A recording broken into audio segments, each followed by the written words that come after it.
Today, we are going to do another educational video about Afghanistan. When you look at the shape of Afghanistan, it just kind of looks like a blob. The British took over many of the South Asian regions. When it came to Afghanistan, the Afghani people really did not want to be taken over.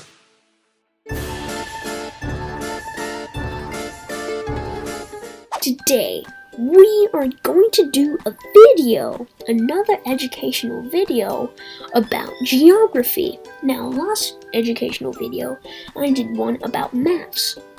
And in that video, we learned about how to convert a fraction into a decimal. Now, this video, I'm going to explain for you guys. We're going to go through the list of all the internationally recognized sovereign nations of the world.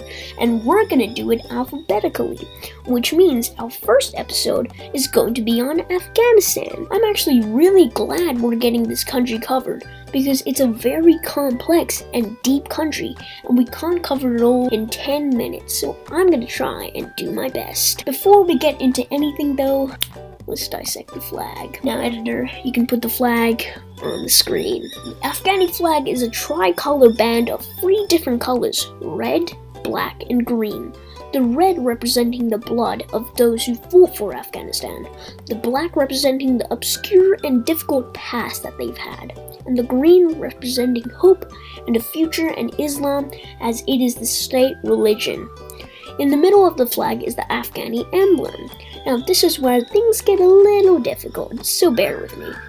On the emblem is a mosque with 2 little miniature Afghani flags on the side, which, by the way, makes Afghanistan one of the 2 countries in the world that has a flag with miniature versions of its own flag on its own flag. On the sides are sheaves of wheat. On the top is the Shahada, or the Muslim creed. On the bottom is the name of Afghanistan, written in Arabic, and on top of that is the Arabic year of 1298, written in Arabic numerals, which also is in the standard Gregorian calendar is 1919, which was the year that Afghanistan was relinquished from its British protectorate status and became an internationally recognized sovereign nation known as Afghanistan. In terms of its political geography, Afghanistan is located in the Central Asian region, surrounded by 6 other countries. Technically, 7 if you consider the Jammu Kashmir region, part of India, but Pakistan will tell you it is totally not. But we'll discuss that in another video. Now, when you look at the shape of Afghanistan, it just kind of looks like a blob. But then when you look at the northeast, you start to see this longer stretch of land that kind of reaches out into the Hindu Kush mountain range. Now, you might ask yourself, why does Afghanistan have that long panhandle? The reason why is technically because England and Russia.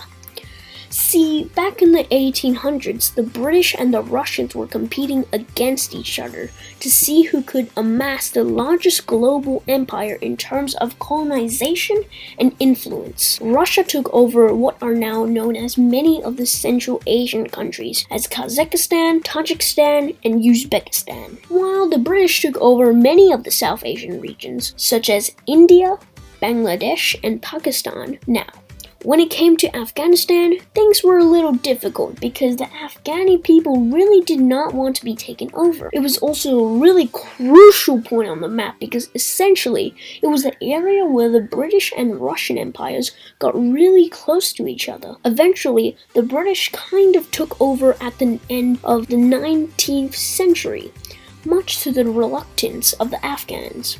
However, they still have to distinguish the borders between Afghanistan and the rest of the other nations in the empire. Now, when it came to Pakistan, or back then British India, the British decided to use the Durand line, and when it came to the Russian Empire, they decided to use the Panj and Pamir rivers. Now, the thing is, when both of the empires drew these lines, they technically didn't touch each other in the northeast and left a huge, long, narrow buffer zone, which is now known as today as the Wakhan Corridor.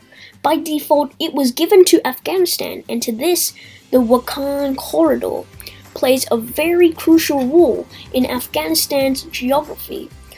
because for a very, very small 20 or so mile at the end of the Khan corridor is a border with China.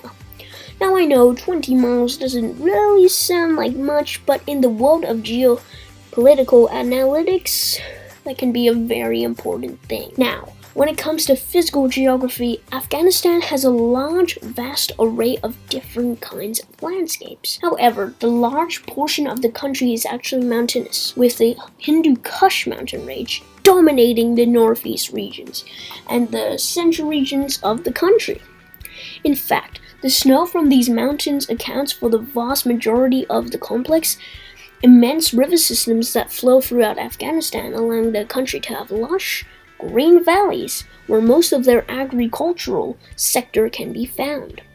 Now, despite all the rivers and water reservoirs, Afghanistan still remains a relatively dry nation. In fact, the further south you go, closer to the Kandahar region, I think that's how you say it, almost immediately after you pass the Dori River, you hit the Sistine Basin, which is basically what geologists speculate may have actually been a large body of water at some point, but now is a dry, desolate desert wasteland.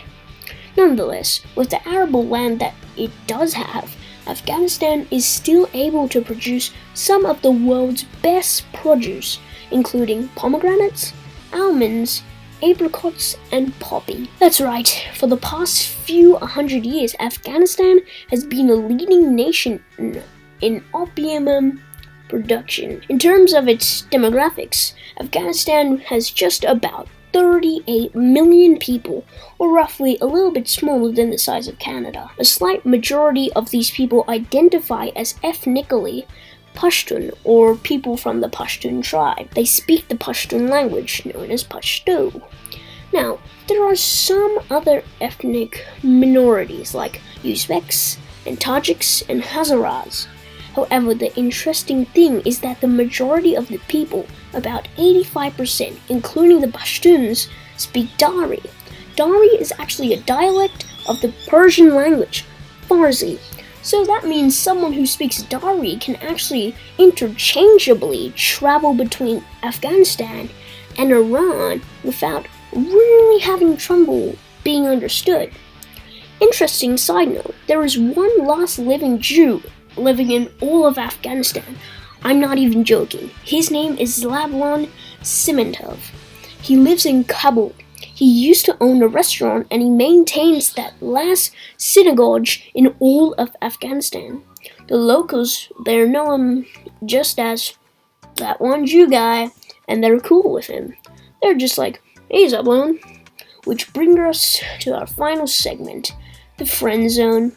Afghanistan has a very interesting way in how it interacts with other countries. Now, because of the whole language thing, Afghanis and Iranians have typically kind of had somewhat of a cultural similarity and resonance with each other. However, they also had some controversy. Now, Pakistan and India are the biggest business partners of Afghanistan. However, again, there's some drama there as well. Now, when it comes to their best friend, Afghanistan considers Turkey their best friend. They've cooperated with each other peacefully for over 100 years. And there's an old Afghani saying, no Afghani was ever killed by a Turkish bullet, and no Afghani trained by a Turk ever betrayed his country. So in conclusion, well, I guess this is the last segment, never mind. Putting aside all the modern day controversies, Afghanistan is actually a really beautiful country with a rich and vibrant, yet often a hidden cultural and historical past that very often goes overlooked, and that's our objective this episode. We want to shine light on the obscure and put on display the often neglected, yet fascinating attributes of every region of the world. We hope you did you justice. Stay tuned. Albania is coming next. Well, I hope you enjoyed that video, guys. Hope you got your brains working and you know about Afghanistan. Well, this video is kind of exactly 10 minutes. I don't know. Guys, hope I see you in the next video. And the next educational video is history. So, see you then. Peace. Bye.